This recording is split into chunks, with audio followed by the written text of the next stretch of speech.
Bienvenue sur Consacré d'Afrique, le rendez-vous des histoires inspirantes, des traditions fascinantes et des trésors culturels africains. N'oubliez pas d'appuyer sur la cloche pour ne rien manquer. Si vous avez besoin d'aide ou envie de partager vos pensées, laissez-nous un commentaire. On est là pour échanger. Et lâchez un pouce bleu pour nous encourager à continuer à vous offrir du contenu exceptionnel. Partagez à vos proches pour faire rayonner notre culture ensemble. Oh oh, c'est parti! Écoutez cette histoire jusqu'à la fin, vous allez avoir une bonne idée de l'Afrique. Le secret du fonio d'or. Il était une fois, dans un village niché au cœur des plaines du Sahel, une jeune fille nommée Hawa. Elle était connue pour sa gentillesse et ses plats délicieux qui faisaient danser les papilles. Mais ce que les villageois préféraient par-dessus tout, c'était son fonio cuit à la vapeur, parfumé aux herbes sauvages. Le fonio n'était pas une céréale ordinaire. Dans cette région, il symbolisait la résilience et l'abondance, car il poussait même lorsque la terre refusait de donner ses fruits. Un jour, une grande sécheresse frappa le village.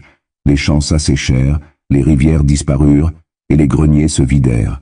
Les anciens convoquèrent Hawa et lui confièrent une mission: trouver la source du fonio d'or, une légendaire parcelle où poussait une variété de fonio miraculeuse, capable de sauver le village de la famine. Guidée par les histoires de sa grand-mère, Hawa traversa des collines arides, des forêts épineuses et des dunes brûlantes. Chaque soir, elle préparait son modeste repas en parlant aux esprits de la nature, espérant qu'ils lui montreraient le chemin. Un matin, alors que le soleil caressait les dunes dorées, un vieil oiseau à l'aile cassée se posa près d'elle. Hawa, fidèle à son cœur généreux, soigna l'oiseau avec quelques feuilles médicinales. Reconnaissant, l'oiseau lui parla. Au sommet de la colline de Ngolo se trouve le fonio d'or, mais pour y accéder, il te faudra affronter le vent du désert et la peur de l'inconnu. Sans hésiter, Hawa suivit l'oiseau. Le vent hurla autour d'elle, mais son courage était plus fort. Au sommet, une vaste plaine dorée scintillait sous le soleil. Le fonio dansait sous la brise, prêt à être cueilli. Avec précaution, Hawa en remplit son sac et rentra au village. Là, elle prépara un grand festin. Les villageois, émerveillés, retrouvèrent la force de célébrer malgré les épreuves. Le fonio d'or n'était pas seulement une céréale, mais un symbole d'espoir, de solidarité et de la générosité d'une jeune fille qui avait écouté son cœur.